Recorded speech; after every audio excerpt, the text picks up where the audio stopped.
GSK fell 3.2% to 1,892.75p on Friday, after the British pharmaceutical giant announced it was discontinuing development of Camlipixant, the chronic cough drug it acquired when it bought Bellus Health for approximately $2 billion in 2023. The CALM-1 and CALM-2 Phase 3 trials had returned what the company described as limited efficacy, unlikely to transform patient care, a phrase that effectively closed the program. The data told a contradictory story. In CALM-1, the 50 mg twice-daily dose did achieve a statistically significant reduction in 24-hour cough frequency versus placebo at week 12. The primary endpoint was met. Yet in CALM-2, run predominantly in China, the same dose failed to replicate that result at 24 weeks.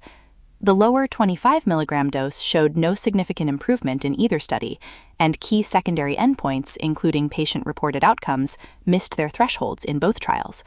One trial said yes, one said no, and the lower dose said nothing at all. Here is the question that neither the share price movement nor the analyst note fully resolves. Jefferies analyst Michael Lukton called the failure disappointing, but said it is not a material setback to the GSK equity story, pointing to the company's strengthening oncology portfolio. Yet GSK's own prior disclosures described Camlipixant as a crucial element in its plan to reach more than £40 billion in annual revenues by 2031, a plan that treated £2.5 billion in peak Camlipixant sales as a load-bearing pillar. The analyst's reassurance and the company's own arithmetic do not sit easily together, and the bottleneck is the oncology portfolio's current trajectory relative to the gap that just opened.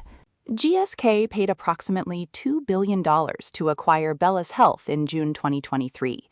The strategic logic was explicit. Camlipixant was the main asset driving that acquisition, and the drug was assigned a peak sales potential of £2.5 billion, with the refractory chronic cough indication alone described by Jefferies as a potential $1 billion opportunity. That ceiling has now been removed from the company's revenue model entirely. The £40 billion 2031 revenue target was built with Camlipixant as a contributor, and the program that justified the $2 billion outlay has been discontinued after 3 years of Phase 3 development.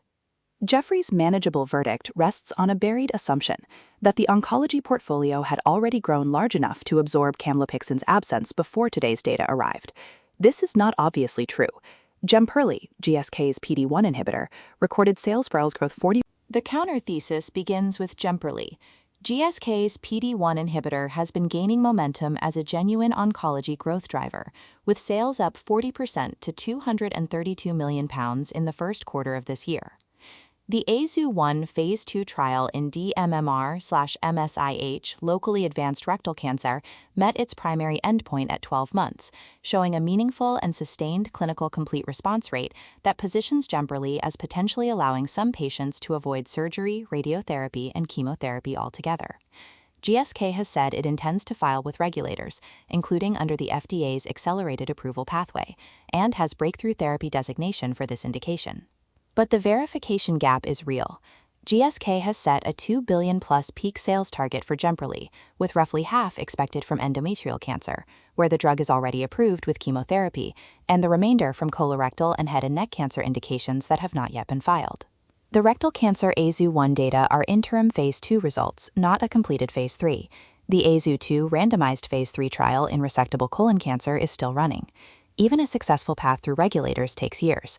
The question is whether Jemperli's oncology momentum can grow from £232 million in quarterly sales to a level that compensates for Camlipixant's removal before the 2031 target window closes. There is one remaining optionality from the Bellus acquisition. GSK is continuing the Phase 2b BALANCE trial evaluating Camlipixant in irritable bowel syndrome, both the diarrhea predominant and mixed bowel habits variants, with completion expected in March 2027. If that readout is positive, some portion of the original investment thesis survives. If it fails, the entire Bellus rationale will again consumed by 2 therapeutic areas that did not deliver. The BALANCE result is the earliest specific checkpoint that still connects to the Camlipixant revenue story. It does not approach the scale of the RCC opportunity, but it is the first binary confirmation the market will receive on whether any residual value exists in the original deal. Today's 3.2% decline prices in the loss of one drug program, but it does not yet price in a verdict on the £40 billion 2031 revenue target.